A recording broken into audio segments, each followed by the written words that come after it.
One night only. One night only.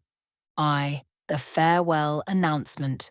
The summer heat clung to Camden like an unwelcome guest, seeping through the cracked windows of Nina and Frankie's flat. Even with all the windows propped open, the air inside remained thick with cigarette smoke and the lingering scent of last night's cheap cider. A solitary fan oscillated uselessly in the corner, pushing the hot air around without cooling anything. Nina sprawled across their second-hand sofa, flipping through an already read copy of the NME, her boots leaving black marks on the armrest. The magazine was full of bands that had once been something dangerous now posing in designer clothes. She tossed it aside with a scowl. "Your drink's going warm," Frankie said, nodding toward the glass of vodka and flat cola on the floor by Nina's hand, the liquid now tepid in the oppressive heat. "It's too bloody hot to drink," Nina replied, wiping sweat from her forehead, smudging her already imperfect eyeliner. Her cropped black hair stuck to her neck, and she pushed it away with irritation. Frankie stood by their makeshift kitchen table, shuffling papers with unusual nervousness. Her platinum blonde shag caught the late afternoon light filtering through the grimy window, creating a halo effect that made her look almost angelic, if angels wore torn fishnet stockings and faded band t-shirts. "I need to tell you something," Frankie said, her fingers tapping a restless rhythm against the tabletop. Nina recognized the look on her friend's face, the same one Frankie wore before they'd broken into the school to spray paint "The kids are not all right" across the headmaster's office, or before they'd snuck backstage at the Roxy to meet the Clash. It was Frankie's "I'm about to change everything" face. "What did you do now?" Nina asked, sitting up straighter. "If it's about nicking that jacket from Camden Market, they can't prove anything." Frankie shook her head, a strange half-smile playing at her lips. "I got in," she said, her voice somewhere between terrified and triumphant. "Art school, in Berlin. They want me there Monday." The words hit Nina like a punch to the gut. She blinked, certain she'd misheard. "Berlin? As in Germany? Berlin?" Frankie nodded, producing an envelope from amidst the papers on the table. "Professor Richter, that visiting tutor who saw my illustrations in that zine we did. He submitted my portfolio. Said they had a last-minute opening." "When did you even apply?" Nina asked, her voice flat. "I didn't exactly. Richter did it for me." Nina stared at the envelope, at Frankie's slender fingers holding it, at the official-looking stamp in the corner. "So you're just leaving? Just like that?" "It's the opportunity of a lifetime, Nina." Frankie's voice had taken on a pleading quality. "You know how hard it is to get into a place like that." "I didn't know you wanted to get into a place like that," Nina shot back. She stood up abruptly, crossing the small room to the window. Below, Camden High Street bustled with afternoon traffic, punks, mods, regular people, all going about their ordinary lives as if Nina's world wasn't imploding. "Of course I do. I've always wanted to make art. Real art. You know that." And that was the thing. Nina did know. Somewhere beneath her shock and the feeling of betrayal, she knew that Frankie had always been more than just safety pins and anarchy symbols. Her sketchbooks were full of intricate drawings that went beyond the crude, deliberate ugliness of punk aesthetics. But knowing and accepting were different things. "So, when do you go?" Nina asked, still facing the window. "Day after tomorrow? Early train?" Nina whirled around. 2 days! Fucking hell, Frankie! "I only found out yesterday," Frankie protested. "I was trying to figure out how to tell you." Nina laughed, a harsh sound with no humour in it. "Well, you've told me now, haven't you? Congratulations. Enjoy Germany." She grabbed her leather jacket from the back of a chair, ignoring the absurdity of putting on more layers in this heat. "Where are you going?" Frankie asked, her voice small. "Out," Nina replied, shoving her feet into her boots without bothering to lace them. "Don't wait up." "Nina, please." But Nina was already slamming the door behind her, taking the stairs 2 at a time, her unlaced boots clomping against the worn steps. She burst onto the street, the heat hitting her like a wall, but she kept moving, no destination in mind except away. Berlin. Fucking Berlin. Frankie was leaving not just the flat, not just London, but England entirely. And for what? Some fancy art school where they'd teach her to paint boring landscapes and pretentious portraits? Nina stalked through the streets, barely registering where she was going. The sun beat down mercilessly, and her leather jacket became a portable sauna, but she refused to take it off. The discomfort matched her mood. She found herself at the entrance to the basement, a dingy club where they'd seen countless bands play. It was still early, hours before any gig would start, but the door was propped open. Nina descended the sticky steps into the blessed coolness of the underground venue. Des, the aging bartender who'd been serving them underage for 2 years, looked up as she approached the bar. "Bit early, innit?" he remarked, already reaching for a glass. "Make it a double," Nina replied, slumping onto a bar stool. "Frankie's leaving." Des paused, bottle in hand. "Leaving you? Or leaving London?" "Berlin," Nina spat the word like a curse. "Art school." Des whistled, pouring a generous measure. Good for her. Talented, that one. Nina glared at him. "Whose side are you on?" He slid the drink across to her with a sympathetic grimace. "The side that says you shouldn't waste your life being angry at people for following their dreams, love." Nina downed half the whiskey in one swallow, welcoming the burn. "We had a pact," she muttered. "No selling out, no walking away. Punk till we die." Des snorted. "Punk ain't about standing still, kid. It's about doing what they tell you not to. If art school is where Frankie needs to go, that's her revolution." Nina finished her drink in silence, letting his words settle uncomfortably in her mind. After a while, she glanced at the posters plastered on the wall behind the bar. Upcoming gigs, most featuring bands she'd never heard of. The familiar names were disappearing one by one. The Clash getting more political, the Pistols imploded, even the Damned experimenting with different sounds. Everything was changing, and Nina hated change.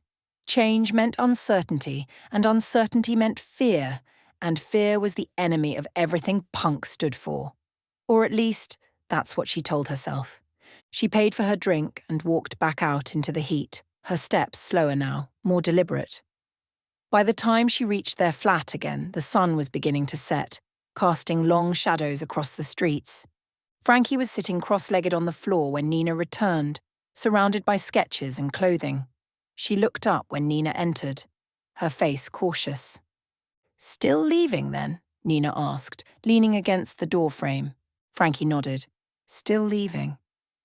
Nina took a deep breath, then crossed the room and dropped onto the floor beside her friend. She picked up a sketch, one of Frankie's early drawings of Nina, all angry lines and exaggerated features. "One more night," Nina said finally. "Before you go, one last proper punk night out. You and me, like before." Frankie's face broke into a relieved smile. "Yeah?" "Yeah," Nina confirmed. "One night only. Our goodbye tour." Frankie threw her arms around Nina, nearly knocking her over. "I thought you wouldn't speak to me again." Nina allowed the hug for precisely 3 seconds before squirming away. "Don't go soft on me now, Francis Linden. We've got a night to plan."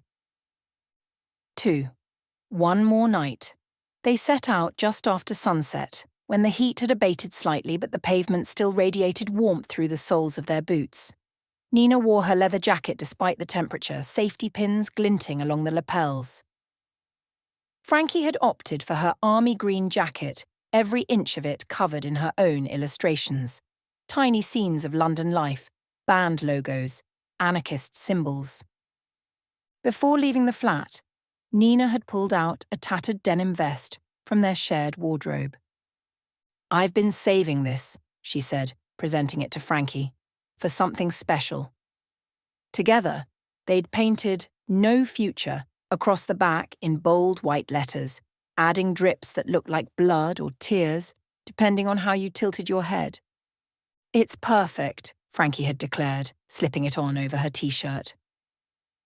Their first destination was the Rat Hole, a basement venue beneath a chip shop in Soho, where the Decade were playing what was rumoured to be their final London show. The band had been a fixture in their lives for nearly 2 years, not famous enough to get signed, not obscure enough to be considered a secret. They were just their band, the soundtrack to countless nights of rebellion and release. The queue stretched halfway down the block, a motley assortment of spiky hair, torn clothing, and defiant stares. Nina and Frankie bypassed it entirely, heading straight for the bouncer.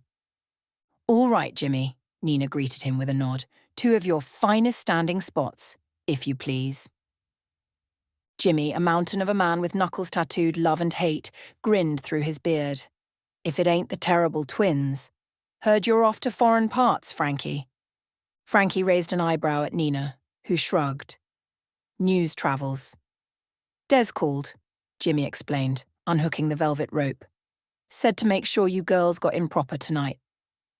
The basement was already packed, the air thick with sweat and anticipation. Harsh lights threw everything into stark contrast. The whites too bright, the shadows too deep. Bodies pressed against each other, a living, breathing organism with 100 heads and 200 stomping feet. "Cider!" Frankie shouted over the noise of the crowd. Nina nodded, and they pushed their way to the bar, using elbows and attitude to create a path. The bartender slid them 2 plastic cups of warm cider without being asked. They paid with a collection of coins fished from the depths of their pockets. "To your fancy future," Nina said, raising her cup in a mock toast. "To tonight," Frankie countered, clinking her cup against Nina's.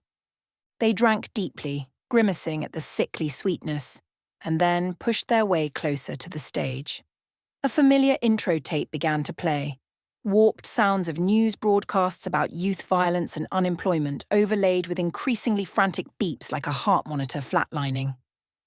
"Remember when we saw them the first time?" Frankie shouted into Nina's ear as the Decade took the stage.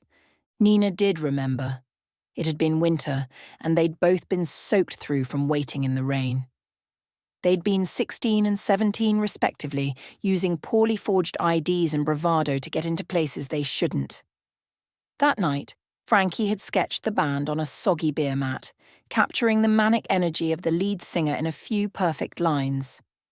The next day, they'd tracked down the drummer and given him the drawing. He'd been so impressed he'd gotten them on the guest list for the next 3 shows. The band launched into their first song, a blistering attack on Thatcher's Britain, and the crowd erupted.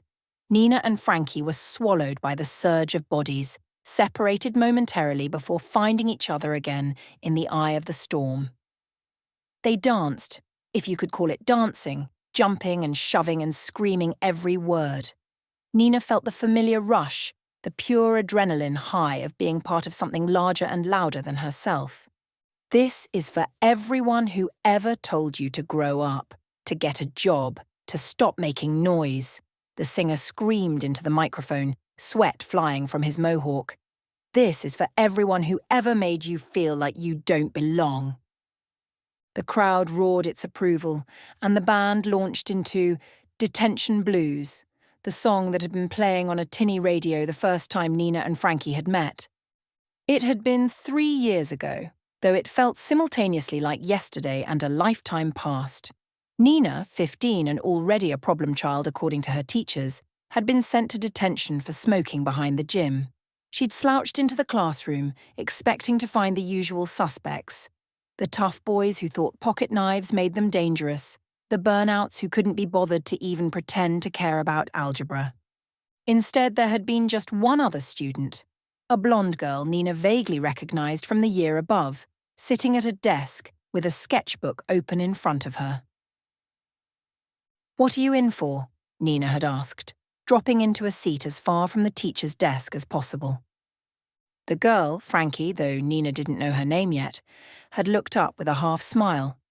"Drew this in my textbook," she'd said, turning the sketchbook around. Nina had stared at the drawing, a grotesque caricature of their headmaster as a pig in a suit, snout buried in a trough labelled school budget. "That's brilliant," Nina had declared, impressed despite herself. "Thanks." Cost me a week of detention and my biology textbook. Worth it, though. Star.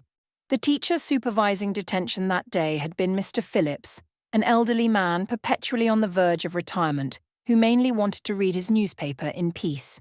He'd muttered something about staying quiet and keeping out of trouble, then promptly buried his nose in The Guardian. Frankie had torn a page from her sketchbook, crumpled it into a ball, and tossed it onto Nina's desk. Nina had unfolded it to find a hastily drawn cartoon of Mr. Phillips with enormous ears and a speech bubble saying, "I didn't hear a thing." Star.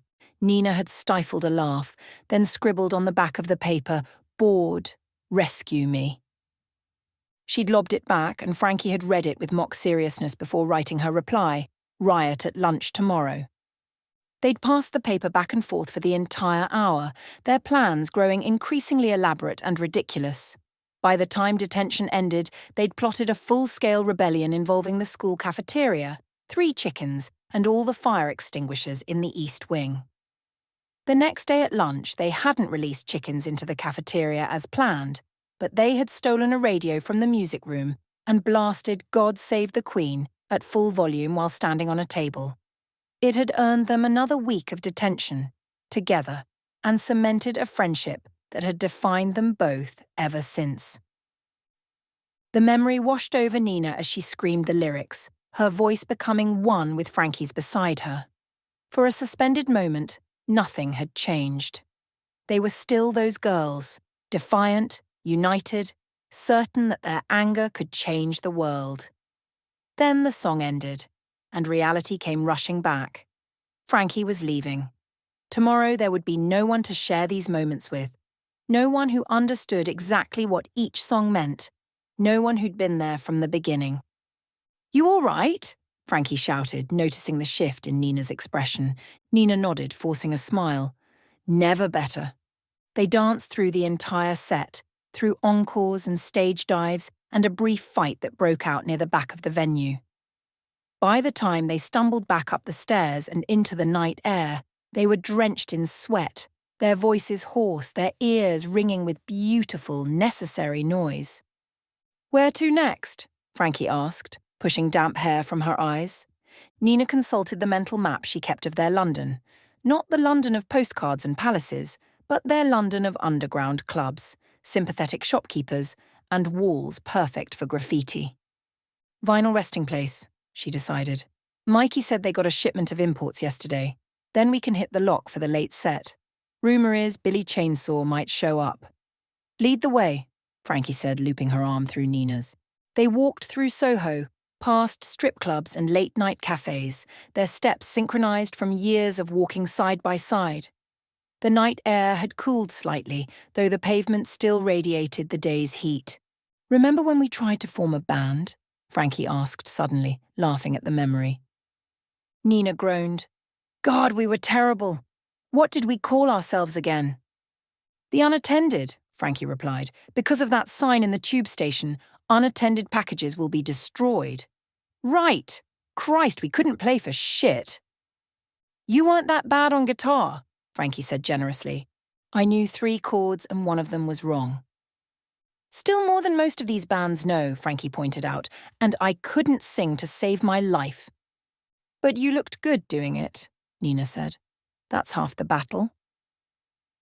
They turned onto a side street where Vinyl Resting Place occupied a narrow storefront between a kebab shop and a bookstore. The window display featured a mannequin dressed in bondage trousers and a torn Union Jack shirt, surrounded by records arranged in a haphazard pile. As they approached, Nina noticed a new display had been set up near the front of the store, a glossy poster of Blondie announcing their new singles position in the top 10. "Remember when Debbie Harry was dangerous?" Nina muttered as they pushed through the door. Frankie paused, studying the poster. "She's still cool, just different cool." "She's mainstream now," Nina scoffed. "Top of the pops and fashion magazines." "Maybe she just got tired of being broke and angry all the time," Frankie suggested. "Can't really blame her." The comment hung between them as they browsed the racks, flipping through vinyl with practiced fingers. The implication was clear. Frankie understood wanting something beyond the constant struggle, the deliberate poverty, the exhausting anger that defined their existence. Nina pulled out a 7-inch single with a stark black and white cover. This is new. This is not a love song, Public Image lay teed. Lydon's new thing, Frankie said, peering over her shoulder, after the pistols fell apart. Everyone's moving on, Nina said quietly, sliding the record back into place. Everyone's changing. Frankie didn't respond immediately, moving to examine a display of imported American punk records. When she spoke again, her voice was careful. Change isn't always selling out, Nina. Isn't it, though? Nina challenged. The Clash get political, they get a record deal. The Damned start messing with goth shit. They get magazine covers. Now you're off to art school to learn how to make pretty pictures for rich people. Frankie's head snapped up, her eyes narrowing. That's not fair. Isn't it? Nina repeated. You're leaving, Frankie. You're leaving all of this. Leaving me to go make real art, or whatever the fuck you said. I'm not abandoning punk, Frankie said, her voice rising. I'm taking it with me. What's more punk than crashing an elite institution and making them deal with me on my terms? That's what they all say, Nina shot back. Then 6 months later, they're wearing designer clothes and talking about networking and career opportunities. The shop owner glanced over at them, frowning at the escalating argument. Frankie grabbed Nina's arm and pulled her toward the exit. Let's not do this here, she hissed. They burst back onto the street, the tension between them as palpable as the humid night air. You made a promise, Nina said, her voice breaking slightly. We both did. Punk till we die, remember? No selling out, no growing up, no playing by their rules. We were 16 when we made that pact, Frankie exploded. We were kids, Nina. We didn't know anything. We knew enough, Nina insisted. We knew the system was rigged. We knew that playing along meant losing yourself. And what's the alternative? Frankie demanded. Living in squats forever? Scrounging for enough money to buy shit cider and chips? Watching all our friends either sell out or self-destruct? She gestured wildly at the city around them. Look around, Nina. The punk scene is eating itself alive. Half the original bands have broken up, the other half are signing major deals. 2 years from now, punk will be a joke. Something tourists buy T-shirts of to remember their trip to London. Nina recoiled as if she'd been slapped. So, that's what you think of all this? Of everything we've been part of? Just a passing phase, something to grow out of? That's not what I meant. It's exactly what you meant, Nina cut her off. You think you're better than this. Better than me. For fuck's sake, Nina, that's not... Save it for the art students in Berlin, Nina spat. I'm sure they'll find your working-class punk phase very exotic and interesting. She turned and started walking, fast, her boots pounding the pavement. Where are you going? Frankie called after her. Anywhere you're not, Nina shouted over her shoulder, breaking into a run. She heard Frankie call her name once more, but she didn't slow down. She ran until her lungs burned and her legs ached, until the streets became unfamiliar and the night closed in around her. Third, disillusionment creeps in. Nina didn't stop running until she reached the Thames, its dark water reflecting the city lights in broken, rippling patterns. She leaned against the railing, gulping in air, her thoughts as turbulent as the river below. The anger was still there, hot and sharp in her chest, but beneath it something else was forming. A cold, heavy dread. Frankie was leaving. The scene was changing. And Nina was terrified. She'd never admit it out loud, but Frankie wasn't entirely wrong. The signs were everywhere. Punk was fragmenting, evolving, being simultaneously absorbed by the mainstream and splintering into factions. New wave, post-punk, bands experimenting with synthesizers and art concepts and political manifestos. And where did that leave Nina? Punk wasn't just music to her, wasn't just fashion or attitude, it was identity. It was purpose. It was the first thing in her life that had made her feel like she belonged somewhere, like her anger and alienation weren't character flaws, but appropriate responses to a fucked-up world. Without Frankie, who was she? The question terrified her more than any authority figure ever could. She pushed away from the railing and began walking again, no destination in mind. The city at night had always been their playground, hers and Frankie's. They knew which clubs would let them in without ID, which all-night cafes would serve them when they had barely enough coins for a cup of tea, which walls were best for leaving their mark in spray paint and marker. Now those shared landmarks seemed to mock her. Every street corner held a memory she'd have to carry alone. Her feet led her, almost without conscious direction, to a familiar building in Hackney, a former textile factory that had been abandoned during the recession and subsequently occupied by a rotating cast of squatters, artists, and musicians. She and Frankie had lived there briefly last winter before finding their Camden flat. The building's facade was covered in graffiti, layers upon layers of tags, political slogans, band names, and crude art. Nina traced her fingers over a faded design near the entrance, one of Frankie's earliest street pieces, a stylized phoenix rising from a burning city. The main door was secured with a heavy chain, but Nina knew the side entrance that could be jimmied open with a credit card. Inside, the building smelled of damp concrete, cigarettes, and spray paint. She navigated the darkened corridors by memory, climbing stairs and passing through empty rooms where only outlines of furniture on the floor suggested previous inhabitants. She emerged onto the roof, where the city spread out before her in all directions, a constellation of lights against the night sky. This had been their thinking spot, their dreaming spot. They'd come up here with stolen bottles of wine and shared cigarettes, planning their futures in grandiose, impossible terms. Nina sat on the edge, legs dangling over the 6-story drop, and pulled a crumpled pack of cigarettes from her jacket pocket. She lit one with fingers that trembled slightly, inhaling deeply and watching the smoke dissipate into the night air. Berlin, art school, a future without her. The words echoed in her mind, a funeral dirge for everything she'd thought was certain. She wasn't sure how long she sat there, smoking one cigarette after another, watching the city slowly quiet as night deepened toward dawn.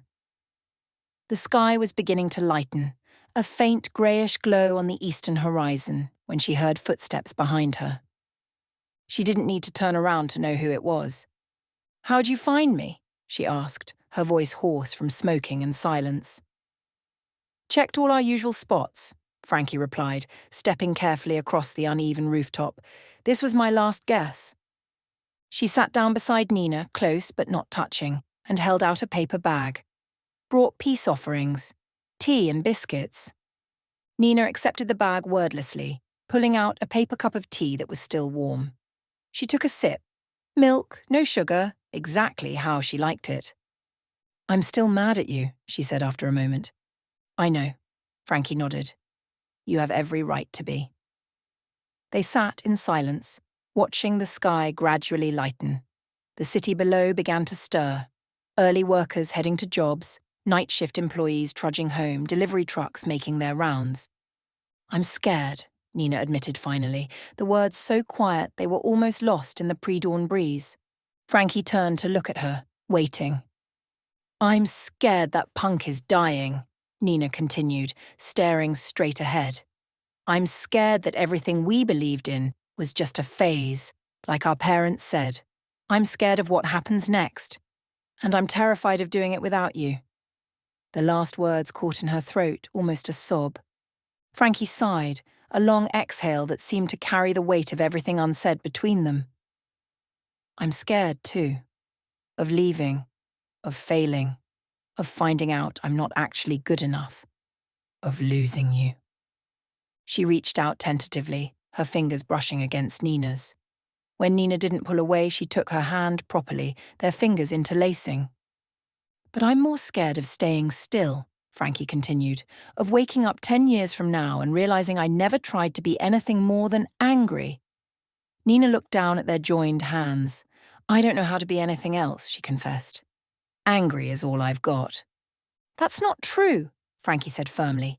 You've got loyalty and courage and more conviction than anyone I've ever met. You believe in things, Nina? Real things, not just slogans. Like what?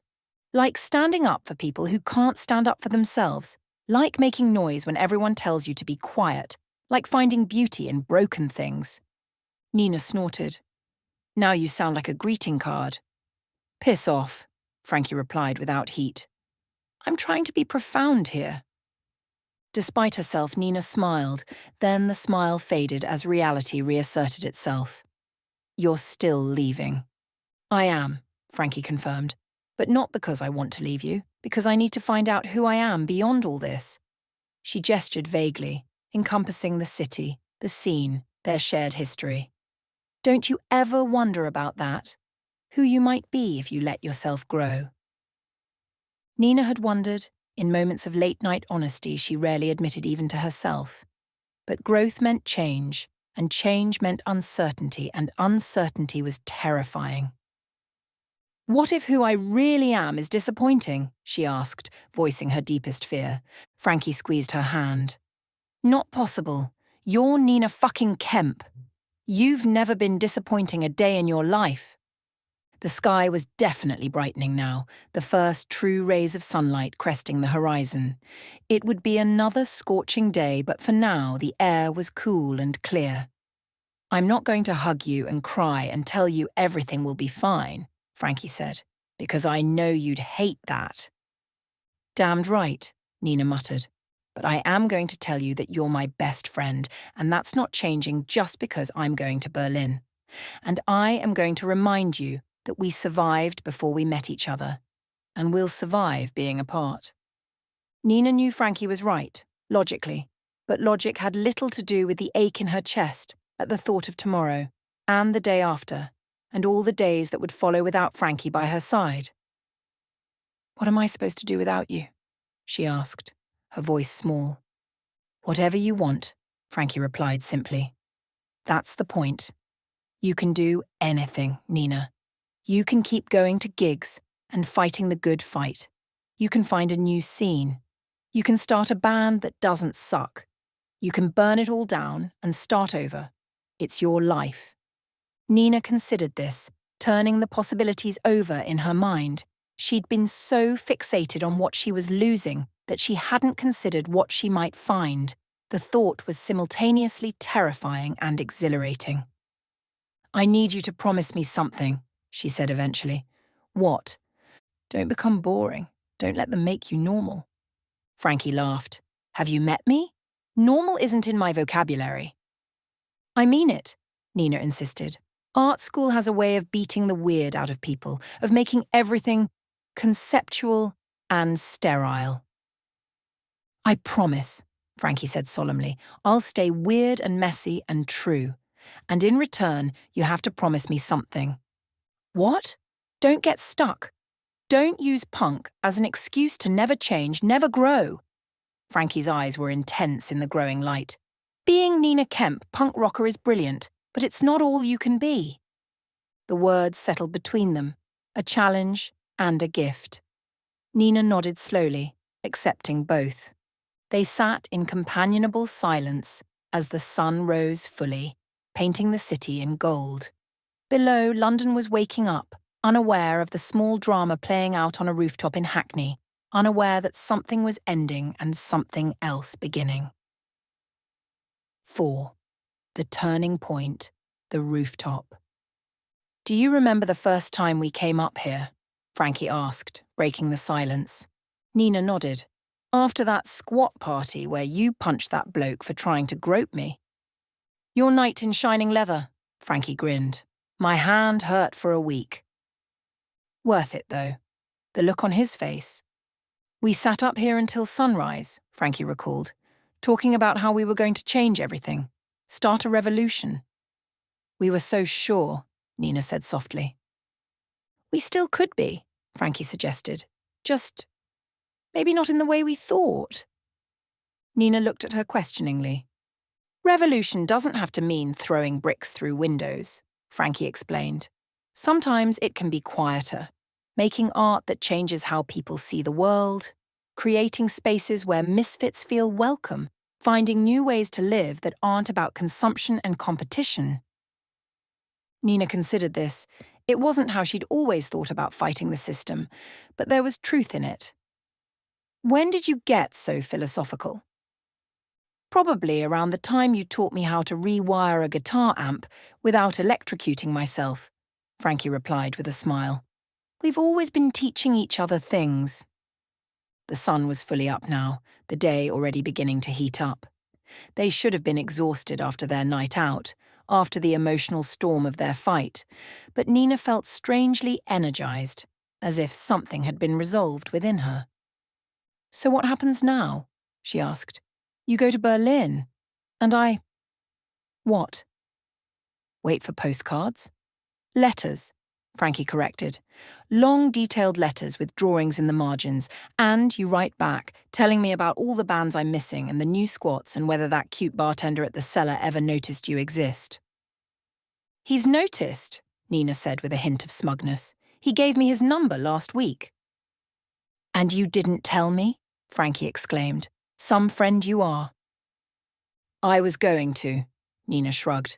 But then you dropped your Berlin bombshell and it slipped my mind. Well, now I definitely need letters, with all the sordid details. I'll think about it, Nina said, though they both knew she would write. She might be rubbish at expressing her feelings face to face, but on paper, she could say the things that mattered. Frankie reached into her jacket pocket and pulled out something small that glinted in the morning sunlight. A safety pin bent into the shape of an earring, with tiny beads threaded along its length. This was the first piece of jewellery you ever gave me, she said, holding it up. Remember? After that gig at the Roxy when I lost my actual earring in the pit. Nina remembered. She'd improvised the earring in the bathroom, bending a safety pin into a crude circle and adding beads she'd cut from a broken necklace she'd found on the floor. It had been a practical solution to a minor problem, not meant to be significant, but Frankie had worn it for months afterward, until the beads started falling off. You kept that piece of junk? Nina asked, incredulous. Of course I did, Frankie replied. It was perfect, practical and beautiful, and made from garbage, the ultimate punk accessory. She pressed the earring into Nina's palm, closing her fingers around it. You should keep it now. You'll need it more than I will. Nina stared at the small object in her hand. What am I supposed to do with this? Remind yourself that beautiful things can come from broken pieces, Frankie said simply. And that I'm coming back. The words hung between them, a promise neither of them knew if she could keep. Berlin was a long way from London. Art school was a long way from the punk scene. People changed, distances grew, letters became less frequent, then stopped altogether. Nina had seen it happen to others. But looking at Frankie's face, earnest and determined in the morning light, Nina found herself believing. Not because it was likely, but because the alternative was too bleak to contemplate. You better, she said gruffly, slipping the earring into her pocket, or I'll have to come to Berlin and drag you back myself. Frankie grinned. I'd like to see you try. I've heard German beer is quite strong. I might get too heavy to drag. I'm stronger than I look, Nina retorted. I know you are, Frankie said, and there was no teasing in her voice now. That's why I'm not worried about leaving. You'll be okay, Nina. More than okay. Nina wasn't so sure, but she nodded anyway. The sun was fully up now, the day promising to be as hot as the one before it. Soon the streets below would be bustling with ordinary people going about their ordinary lives, unaware of the small drama playing out on a rooftop in Hackney. We should head back, Nina said reluctantly. You've got packing to do. Frankie nodded, but neither of them moved immediately. They sat for a moment longer, shoulders touching, watching the city wake up beneath them. A new day, a new beginning, whether Nina was ready for it or not. Just the V, resolution. The morning of Frankie's departure dawned clear and bright, the heat wave showing no signs of breaking. Nina had insisted on helping her pack, though she'd been uncharacteristically quiet as they folded clothes and sorted through Frankie's possessions, deciding what would go to Berlin and what would stay behind. "You can have the record player," Frankie had said, "and any of the records you want. Don't let them get dusty." Nina had nodded, not trusting herself to speak. The flat already felt emptier, despite the fact that most of the furniture and half of the clutter would remain after Frankie left. They'd taken a bus to the train station, the morning commuters giving them a wide berth, two punk girls with their spiky hair and torn clothes, out of place among the suits and sensible shoes. Frankie had brought just one large backpack and a portfolio case for her artwork. Everything she needed for her new life fit into those two containers. Nina tried not to think about what that meant, how easy it was to pack up a life and move it somewhere else. Now they stood on the platform at St. Pancras, waiting for Frankie's train to be announced. Around them, other travellers rushed back and forth, caught up in their own journeys, their own goodbyes. "Got your ticket?" Nina asked for the third time. Frankie patted her jacket pocket. "Right here. And my passport, and the acceptance letter, and the map of Berlin you found for me." "And you'll call when you get there? From a payphone or something?" "First thing," Frankie promised, "as soon as I'm settled in the dormitory." They fell silent again, both aware of the minutes ticking away. There was so much Nina wanted to say, but the words felt stuck in her throat, trapped behind a lifetime of keeping her feelings carefully contained. A voice came over the loudspeaker announcing Frankie's train. Final call for passengers. "That's me," Frankie said unnecessarily, hoisting her backpack onto her shoulders. Nina nodded, her eyes fixed on a point somewhere over Frankie's shoulder. If she looked directly at her friend, she might do something embarrassing like cry, and Nina Kemp did not cry, especially not in public. "Nina," Frankie said softly, "look at me." Reluctantly, Nina met her gaze. "This isn't goodbye," Frankie said firmly. "It's just, see you later, in letters, in phone calls, in Berlin when you come visit, in London when I come home. This isn't the end of us." "Promise?" Nina asked, hating how small her voice sounded. "I promise," Frankie replied. "Nina and Frankie against the world, remember?" "That doesn't change just because I'm in a different city." She pulled Nina into a fierce hug, and for once Nina didn't resist or pull away after a token few seconds. She hugged back just as fiercely, memorizing the feeling, the smell of Frankie's cheap hair dye, the familiar texture of her army jacket, the solidity of her presence. When they finally separated, Nina reached into her pocket and pulled out a folded piece of paper. "Here," she said, thrusting it at Frankie, "for the journey. Don't open it until you're on the train." Frankie accepted it with a curious look but didn't try to unfold it immediately. "Thank you." "It's nothing," Nina said quickly.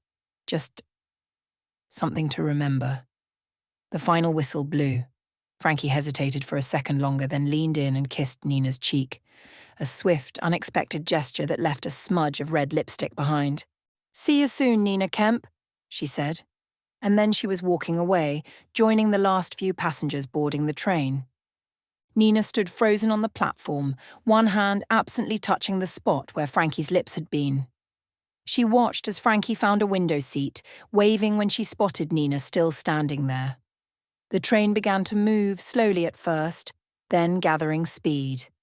Nina watched until it disappeared from view, until the platform emptied of people, until the only evidence of Frankie's presence was the lipstick on her cheek and the hollow feeling in her chest. On the train, Frankie waited until they were well clear of the station before unfolding the paper Nina had given her. It was a page torn from one of Nina's notebooks, the ones she used for writing song lyrics and manifestos and angry letters to politicians she never sent. On it, in Nina's angular handwriting, was a poem. Or lyrics, perhaps. Nina had never shown Frankie her writing before, always dismissing it as just scribbles, whenever Frankie had caught glimpses of her notebooks. The city lights fade behind us, but we carry their glow within. No future doesn't mean no tomorrow, just that we get to decide what happens next. Keep your safety pins and battle scars. They're proof that you were here, that we were real, that we existed, that we made noise in a silent world. Berlin or London, punk or art. The distance is just geography. Some connections can't be broken, not by time or space or growing up. At the bottom of the page, Nina had scrawled, "Remember who you are, and write to me, or I'll come find you, I swear to God." Frankie folded the paper carefully and tucked it into her jacket pocket, next to her heart. Outside the window, the English countryside flashed by, green and gold in the summer sun. Ahead lay the Channel, and beyond that Berlin. A new city, new people, new possibilities. She was terrified. She was exhilarated. She was leaving everything she knew, but not everything that mattered. Nina walked back through the streets of London, her boots scuffing against the pavement. The day was heating up, the sun beating down mercilessly, but she didn't take off her leather jacket. The discomfort felt appropriate somehow, a physical manifestation of the emotional weight she carried. She passed a record store with posters of new releases in the window, bands she'd never heard of, genres that hadn't existed 2 years ago. The world was changing, whether she liked it or not. At a corner she paused, suddenly uncertain where to go. Back to the flat that would feel too empty without Frankie, to a pub where she could drink until the hollow feeling subsided, to one of their usual haunts where every corner held memories. Her hand slipped into her pocket, fingers closing around the safety pin earring Frankie had given her. She pulled it out, examining it in the harsh sunlight. It really was just a bent piece of metal with cheap beads, objectively worthless. But Frankie had kept it all this time, had thought it beautiful and meaningful. Maybe that was what Frankie had been trying to tell her, that worth wasn't always obvious, that beauty could be found in unexpected places, that change didn't have to mean destruction. Nina clipped the earring onto her jacket lapel, where it caught the light as she moved. Then she turned and headed toward the basement, where Des would be setting up for the day, where there might be flyers for new bands playing tonight, where she could begin figuring out what came next. As she walked, she hummed a tune. Not one of the angry anthems that had defined her youth, but something new, something forming in the wake of Frankie's departure. By the time she reached the basement's familiar steps, she had the beginnings of lyrics in her head. London stretched out around her, familiar and foreign all at once. Her city, her present, her uncertain, terrifying, exhilarating future. Nina Kemp took a deep breath and descended the steps, ready to make some noise. The end.